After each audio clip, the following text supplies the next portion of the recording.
this is my husband Jim. I don't know where he went. But anyway, and we make up the cooking team Mill Creek Cookers. And we were the 2011 national champions for the National Dog last year in Ohio. Thank you. We have kind of a story of where we started. Jim was involved in Boy Scout and got his start with just doing simple Dutch oven cooking there. And then we had a friend that started a Western Heritage celebration thing in our town, asked us if we wanted to cook in it. For 3-pot competition, we owned 1 Dutch oven. We borrowed 2 Dutch ovens and we cooked in it, and Jim won first place with a roast. And, you know, that kind of was like the carrot in front of the horse. And so the next year we borrowed Dutch ovens, and we did that for a few years, and then we finally have progressed from there. And now, I don't know, I think the last number we put on a Dutch oven was like 45. So I don't think we have to borrow anymore.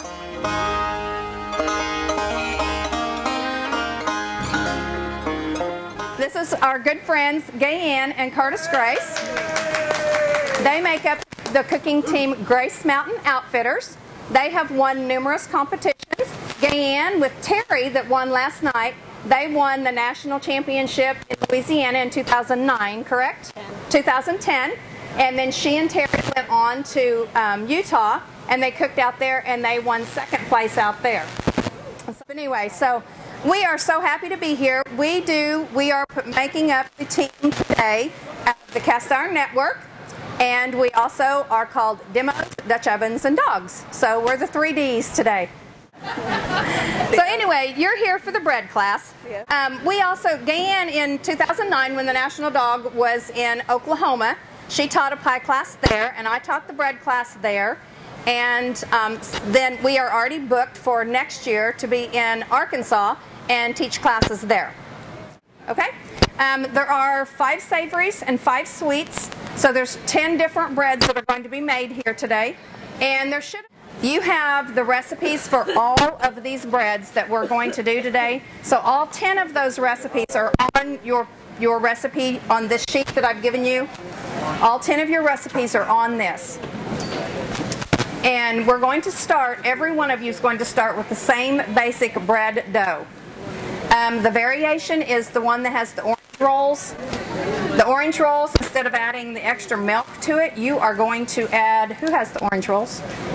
Okay, instead of adding the extra milk to yours, you're going to add orange juice so that you get some orange flavor in there. All right, well, don't be afraid of yeast bread. It really can be your friend. And there's absolutely nothing like the taste of yeast and the smell of yeast in your home. It just has that warm, earthy flavor and just makes you feel good. They have really changed yeast over the years. If you have a bread machine, you've probably gotten used to buying bread machine yeast. Well, you can use that bread machine yeast out of the bread machine. And it will actually help you expedite your process. In your bread machine, it does not let it rise the hour and a half, and then punch it down, and then let it rise again. It does a short rise, punches it down, then lets it rise, and then it bakes it. Okay, that's exactly what you're going to do. We are using what's called instant dry yeast. It's the same as the bread machine yeast. It's the same as a rapid rise yeast. We are not going to have to let this rise twice. We're going to make our dough. We're going to let it rest about 10 minutes. Then we're going to roll it out or pinch it out or whatever we're going to do. And then put it in our pans, in our oiled Dutch ovens, and let it rise until it's doubled in size. So, I mean, talk about fast and easy. It's about as easy as you can get. We are going to get started making some bread. You all have the basic bread recipe right in front of you, and that one will make 1 loaf. It will make 1 12-inch Dutch oven. Okay? Leslie and Steve were able to get us some sponsors.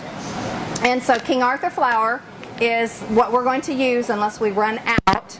We're going to use King Arthur flour that was donated. We also have some bread, I don't know what they're called, they're little spatula type things, to give you.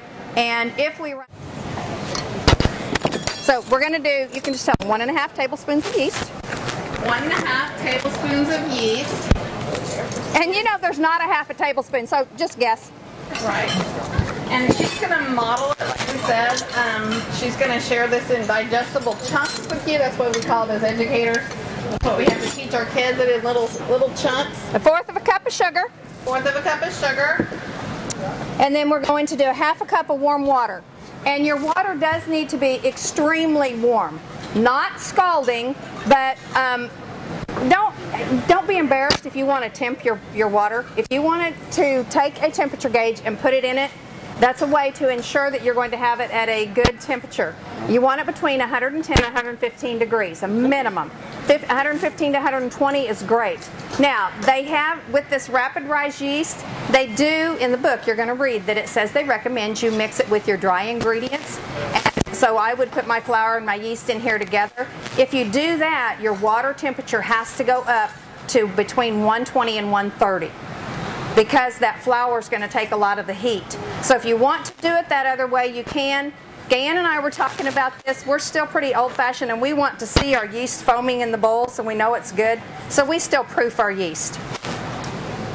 It needs to be warmer. Okay, we're going to go get some hot water added to that. And like Dawn says, you can temp your water. You can temp your milk or your other liquid that you add to your bread. You can temp it all, but my way, when you get familiar with it enough, you can just touch it and know that it's good. Baby butt warm is what I call it. It's not, the reason I say it's not warm enough is because as I look in here, I can still see my particles of yeast floating.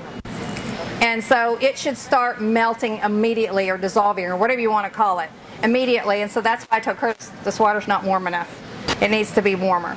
So he's going to get some warmer water. It will probably still be fine, but mine may take a little longer to rise than yours would. Okay, I'm going to let that sit there for about 5 minutes, and it should start foaming up for me if my water was hot enough. And so during that time at home, of course, that's when I'm gathering everything else out of the refrigerator, like if I'm making a stuffed bread or whatever, or it's a good time if you need to soften butter. It's a good time to get that butter started where you can get it softened. Okay, and then, so after that's set there for a little bit, then we're going to add to it, we're going to go ahead, all right, and don't mess with it. We're going to add to that, I'm going to go ahead and put the flour in next. And it says you're going to use between 3 and 4 cups of flour. Do not put all your flour in at one time, because it kind of depends on if you've got sifted flour, bread flour, all-purpose flour, Walmart flour versus gold medal flour. They're all just a little bit different. So you're always better to go less on your flour. You can always add more into it to get the dough you need. If you add too much, then you have a tough dough and it's hard to get it back the other direction. Okay, so it says between 3 and 4, so I'm going to start with 2 cups in here and add to it as I need it. No, it's all my yeast. It's all in the same bowl. She's putting the dry ingredients in there with the salt, and you're going to do a 1/2 tablespoon of salt. Forget. Or if you like me, I about forgot. And then 1/4 of a cup of oil. 1/4 of a cup of oil. Oil right down there. Oil over there.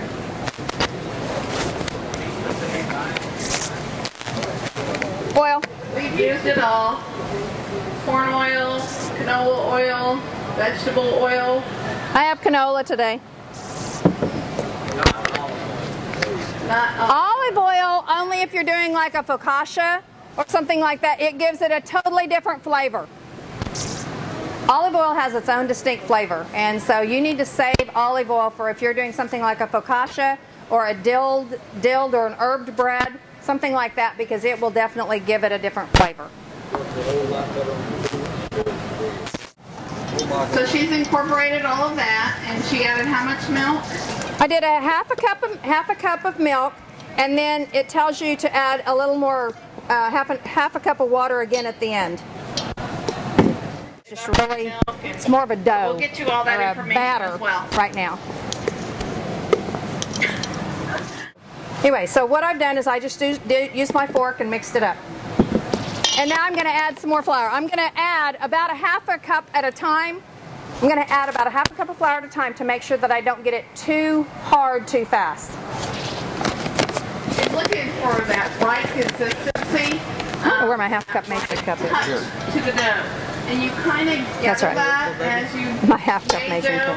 cup. It's right here. Curtis found it for You me. don't want it real moist, and I think she'll explain to you all what type of touch that she's really looking for in her dough too. Okay, if I would have added all the rest of the flour to this, I would have been way too hard already, because you can see it's going to hold together until I get so much weight on it. This is almost where I want it. It's still really soft. It's a little too sticky, so I'm going to have to add a little more into it, but it's close already. Okay, so I'm going to get a piece of parchment paper. I'm going to dump this out on the parchment paper, and I'm going to knead a little more flour into it and get it to the consistency I want. Right after as well. You guys are all going to get one of these. These were donated to you by King Arthur Flour, and it will work real well to scrape your bowl out so that you can get all the extra flour and stuff out of it.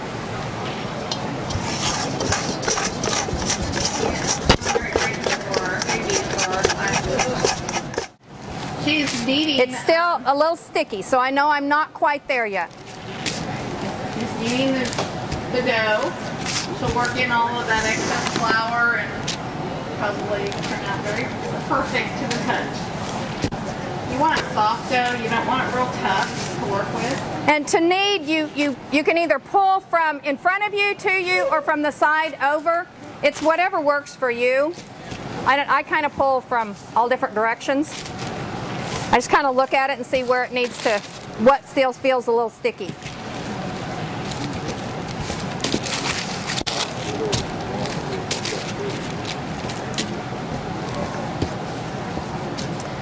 A lot of your recipes will tell you that you need to knead your dough for 5 to 10 minutes. I don't know about you guys, but I don't have 5 minutes of kneading in me. I do it until it feels good.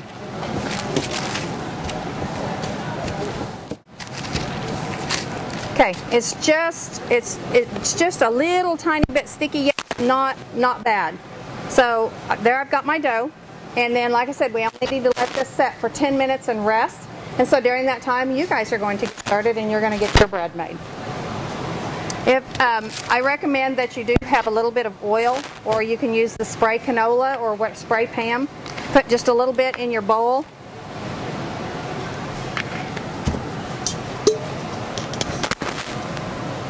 Grease the top and turn it over and let it set. You can cover it if you want to. You don't have to. It's not going to be there that long. Okay, look at your yeast. Is it frothy? Is it bubbling? Yes. Okay, that means you've got a good active yeast started. Okay, now you may add your 2 cups of flour. How much salt is it? 1.5 tablespoons of salt. And then we're going to need to take the oil around. Mrs. Gaye Ann is going to bring the oil around. I can do this. Do you want this? Yeah, we will. The oil is 1/4 of a cup. You're going to have 1/4 of a cup of oil. So have your 1/4 of a cup out for Gaye Ann. Okay, if you still have a really sticky dough, start adding your flour 1/2 cup at a time.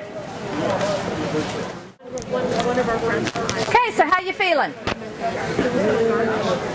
Do you think you're being successful? Okay, give me a thumbs up. Come on, come on. Okay, so don't ever tell somebody that you can't make bread. Don't cut yourself short. You guys are going to do great. Okay, now at this point, we're going to start showing some different techniques. While yours is setting the 10 minutes, it only has to set 10 minutes. If it sets longer, not a big deal, because we're going to punch it down and we're going to go again. So it's going to take me longer than 10 minutes to explain some of the techniques, so your bread will be fine.